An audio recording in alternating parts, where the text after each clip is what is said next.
I fully understand that movie making is an art form, and whenever you are creating a piece of art, it's an extension of yourself, whether you are the director, the screenwriter, the actors, producers, sound designers, anyone involved in making the film. It's an extension of yourself that you're putting out there, and the filmmaking movie process can take years for the film to actually see the light of day and make it to the public. So I completely respect that. No one seeks out and has the intention of making a bad film. It's just you putting your art out there. So now that I've mentioned that and I said that I respect the filmmakers and what they do, let's crap on this movie for the next couple of minutes because that is literally what this film did.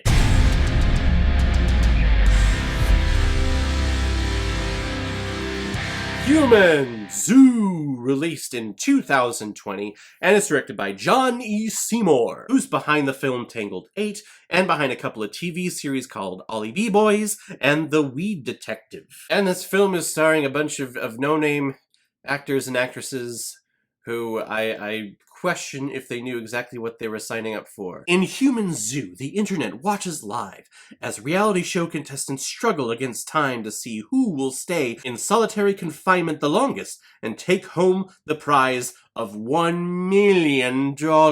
And this was a screener given to me with my collaboration of gingernutsofhorror.com. It's a great website where they enlist a bunch of reviewers and artists who review books, films, TV, video games, anything horror related. They put their reviews out there. It's a great medium, and if you're interested, go over there, check them out. It's a really great website. And this is one of the film screeners that they had on their website they offered to me, and looking at the title, sure, this looks kind of interesting, and then I watched the film, and it is not. Only the premise slightly interesting. This film is kind of a look at how a Survivor-like reality show gets started, and the application, the audition process, who gets chosen, and then they get into their said situation, and then we just watch them there,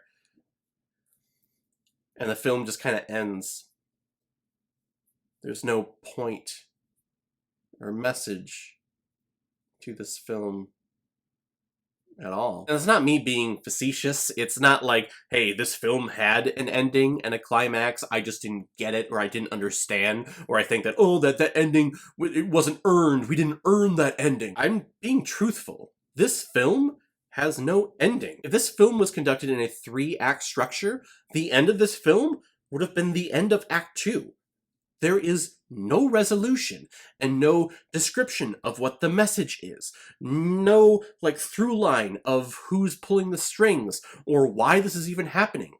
We're just watching it happen. So the premise here is that there's a bunch of people who are auditioning to be a part of this reality show. And it's a Survivor competition type show. And it's the idea of, hey, you're going to be locked up in solitary confinement, and whoever lasts the longest will win the prize of $1 million. It actually turns out to be $2 million. Sorry, I'm going to be spoiling things in here. I don't give a shit. No one should watch this movie at all. It's a waste of your goddamn time. So we go through this weird, awkward audition phase where you kind of get to know all of these people's personalities. We got the muscle bro, we got the rich mother that is here, we got the cat lady, we got the very smart Asian guy, we have the Zen surfer dude, we have the old man who's just trying to get the money so he can pay for his wife's hospital bills. We got the army brats, we got the college students, all just very generic people. And then when they're cast, I don't know what the direction was with this, but they're all taken from the audition room, and they're all individually moved to this shower room by these two jacked up dudes who, I don't know why this was the choice and why this was allowed to go through, but these two are like perverts, and they're like watching all the women undress and all going, yeah, give me that shirt. Yeah, you are uncomfortable. Yeah. It fucking comes out of nowhere. Even when they bring the men to the shower, they're fat-shaming them or calling them racial stereotypes. It's uncalled for, and it's never explained why these two people are doing this. So after they all get their shower and they're all drugged, basically, and placed in their 6x6 built-in cell. No doors, just a little hole. Apparently, we never actually see it, but a little hole where they get food and water once a day. And they're just in this room for the next 2.5 hours. And I'm not kidding you. There's a camera up in the corner of the room, and that's basically what we watch the entire time. So I guess they're trying to go for the realistic aspect, like, hey, we are the audience, we are the world watching this reality TV series, actually, on screen. This would be the camera that we're watching everyone on. So I get that aspect.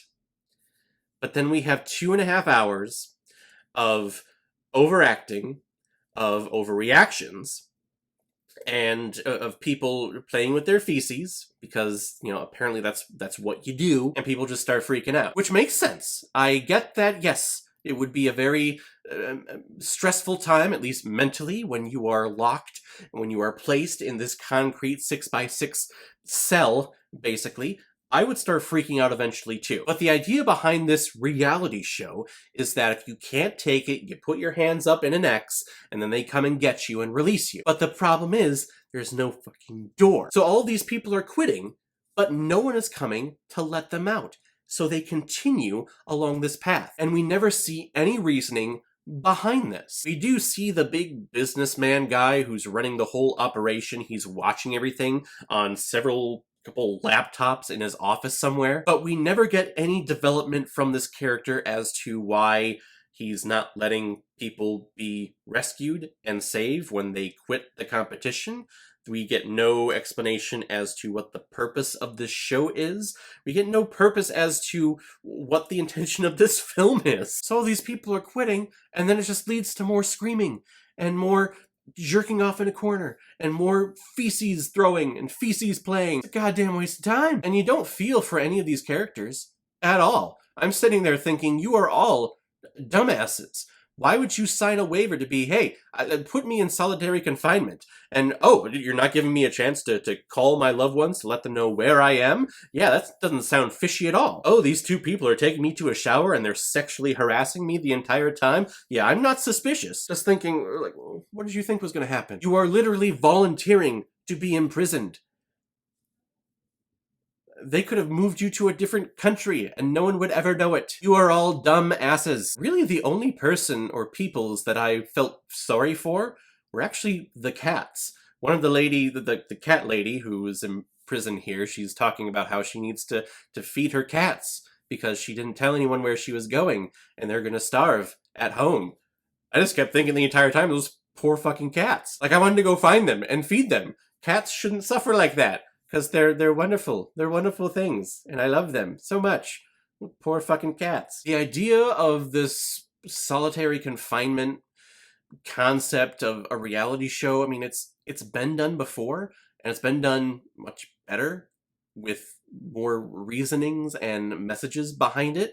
This is just a showcase of, hey, we can put people in a room and we can have them kind of improvise how they would freak out. Would they kill themselves? Would they play with feces? Would they just scream at the camera non-stop for 2.5 hours? There's no rhyme or reason to this movie or why it even exists. And then the cherry on top is that this film just ends. We don't know what happens. We don't know who wins the money. We don't know who wins the competition. We don't know what happens to the big creator guy who's overseeing everything and why he decided to not let these people out when they're begging to be let go. It's such a goddamn pretentious way to go about making a movie. It's the type of ending that a screenwriter or a playwright kind of throws out there and cops out because they're thinking like, hey, you know, there's really not a lot of good dialogue in real life, so why should I work that hard with this movie? And even some cinematic choices are just baffling. They're just done to be done. For the majority of the time, we see people through this camera up in the corner of the room. But then sometimes out of nowhere, we'll get an actual like handheld camera from a third person supposedly in the room, even though the actors are not reacting like there are like camera crew there. But us watching it, it's very jarring to go from this realistic take of you're watching this reality show to, oh, we're trying to do something cinematic and filmmakery, and we're zooming in on close-ups of these people screaming and playing with their shit. All cut between different people no rhyme or reason as to why the ordering of the cutting is like this. It just is cut like this and edited like this. I can't even put it on my recommended scale. Don't ever watch this. It is available on digital streaming services right now. Save your money. Save your goddamn time. I wish I could. I spent 2.5 hours watching this film waiting for a climax or a resolution or a message to present itself, and nothing. It's again, 2.5 hours of people screaming at the camera and overacting like crazy. I watched this movie for free. It was a screener. And I wish I can get my money back. It's the type of filmmaking that just pisses me off, because you can just smell and taste the pretension behind everything.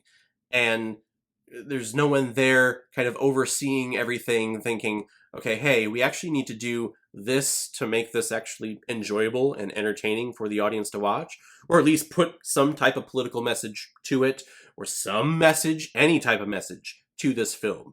Instead, we're just seeing actors on screen. I want my money back. I'm gonna give Human Zoo half a Blu-ray. No! No! Half a Blu-ray is the lowest I can go, because during that whole segment I need some type of animation on the screen. So, half a Blu-ray. You deserve it, Human Zoo. Alright everyone, now comes my favorite part of my videos, where I pick which movie I'm going to be watching next. The next one is another screener from gingernutsofhorror.com. Again, this is my week that I'm filling my commitment to reviewing a couple of their screeners. So this next one is called Red Rover, and it looks like a space thriller. I'm not sure. Again, I haven't read anything or watched any trailers, but definitely excited to check it out. I love these screeners that I'm getting from Ginger Nuts of Horrors. I'm completely appreciative. It's just this one, Human Zoo, didn't turn out to be so good. So guys, have you seen Human Zoo? If you have, I'm so sorry. I share your pain. And if you watched it because of this review, I told you not to. Why aren't you listening to me? Putting my foot down.